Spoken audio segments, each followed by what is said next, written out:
एक बार की बात है, एक गरीब किसान था जिसकी एक बहुत ही सुंदर बेटी थी। किसान ने जमींदार से बहुत सा कर्ज ले रखा था। अब गांव में सूखा पड़ने के कारण किसान अपना कर्ज चुका नहीं पा रहा था। तो जमींदार ने कहा, मैं तेरा कर्ज माफ कर सकता हूँ, लेकिन मेरी एक शर्त है, तुझे मुझे अपनी बेटी देनी पड़ेगी।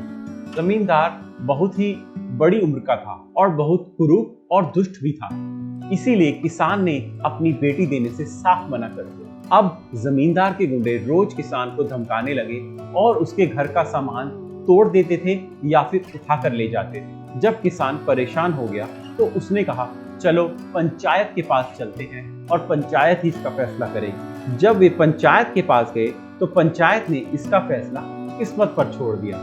उन्होंने कहा कि हम एक थैले में 2 पत्थर डालते हैं, एक काला और एक सफेद, और अगर लड़की सफेद पत्थर उठाती है तो लड़की की शादी जमींदार से हो जाएगी और कर्ज माफ कर दिया जाएगा, और अगर लड़की उसमें से काला पत्थर उठाती है तो कर्ज भी माफ हो जाएगा और शादी भी नहीं करनी पड़ेगी, और अगर लड़की पत्थर नहीं उठाती तो उसके बाप को जेल जाना पड़ेगा। पंचायत में जमींदार का एक रिश्तेदार भी था, उसने धोखे से थैले में दोनों सफेद पत्थर डाल दिए, लेकिन उसे दोनों सफेद पत्थर रखते हुए लड़की ने देख लिया। लेकिन यह देखकर भी लड़की ने अपना धैर्य नहीं खोया।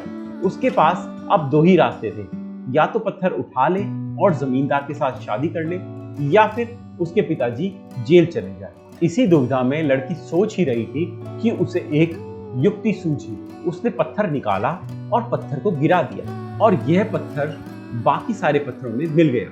और फिर वह बोली, मैं भी कितनी बेवकूफ हूं ना, एक छोटा सा पत्थर भी नहीं संभाल पाया। लेकिन कोई बात नहीं, क्योंकि हम सब लोग जानते ही हैं कि थैले में 2 पत्थर थे, तो हम यह देख लेते हैं कि थैले में अभी कौन सा पत्थर मौजूद है। इससे पता चल जाएगा कि मैंने कौन सा पत्थर उठाया था, क्योंकि अगर मैंने काला पत्थर उठाया था तो थैले में अभी सफेद पत्थर होगा, और अगर मैंने सफेद पत्थर उठाया था तो थैले में काला पत्थर होगा।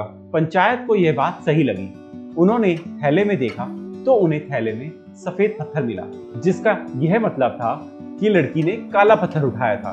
तो यह तय हुआ कि किसान का कर्ज माफ कर दिया जाएगा और लड़की को जमींदार से शादी भी नहीं करनी पड़ेगी। तो कहानी से हमें यह सीख मिलती है कि अगर मुश्किल घड़ी में हम धैर्य ना खोएं तो हम जरूर कोई ना कोई हल मुश्किल से निकलने के लिए खोज ही लेंगे। तो दोस्तों, अगर आपको ये वीडियो अच्छी लगी तो हमारे चैनल को सब्सक्राइब करें ताकि आप तक नई वीडियोस पहुंचते रहें। धन्यवाद।